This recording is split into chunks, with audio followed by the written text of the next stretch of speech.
မင်္ဂလာပါကျွန်တော် ND ပါ NDMC ဆိုပြီးတော့ကျွန်တော် Facebook မှာ social media မှာ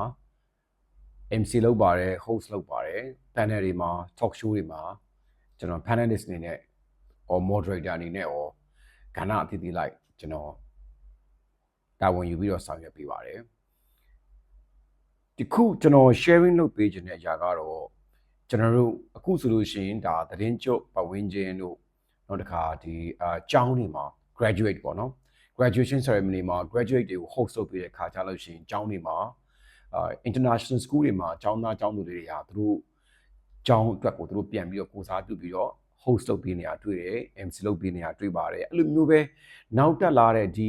တင်ဆက်မှုအမှုပညာကို master ceremony ကိုစိတ်ဝင်စားတဲ့ညီညီမတွေလည်းရှိတာကိုတွေ့ရတယ်တစ်ခါလေးမှာ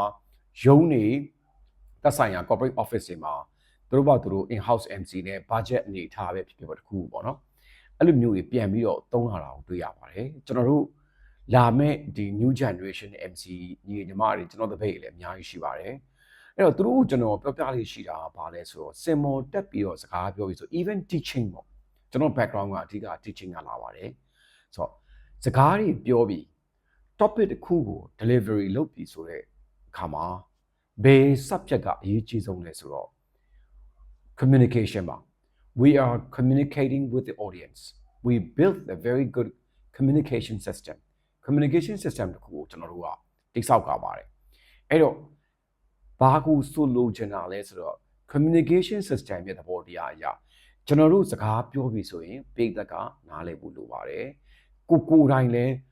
နားလည်ဖို့လိုအပ်ပါတယ် topic တစ်ခုကိုတည်ပြီးွားရင်ဘယ်ချိန်မှာစပြီးတော့ဘယ်ချိန်မှာအဆုံးတတ်ရမလဲဆိုတာကိုသိထားဖို့လိုပါတယ် topic က deviate မဖြစ်သွားရပါဘူးအဲ့တော့ MC ပဲဖြစ်ဖြစ် presenter ပဲဖြစ်ဖြစ်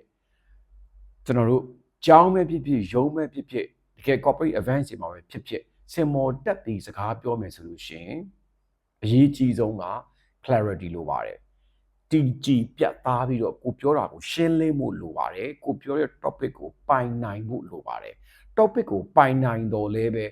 communication ရဲ့အခြေခံသဘောတရားအရာကျွန်တော်တို့ပေးလိုက်တဲ့ message ကိုအောက်ကပိတ်သက်ကတည်တည်ချာချာနားရဲဆွဲပြီးတော့နားထောင်ခြင်းအောင်ပြောတတ်ဖို့လိုပါတယ်အဖြက်အတောက်အဖိအဖို့စီလျော်စွာမှန်ကန်ပြီးတော့အတန်အနည်းမြင့်တက်ကြအောင်လဲလှပစွာကစားတတ်ဖို့လိုပါတယ်အဲ့တော့ကျောင်းတွေမှာလည်းကလေးတွေကိုအခုတွေ့ကြရပြီဆိုလို့ရှိရင်ဒါဆရာဆရာမတွေကပြန်ပြီးကျောင်းတွေမှာ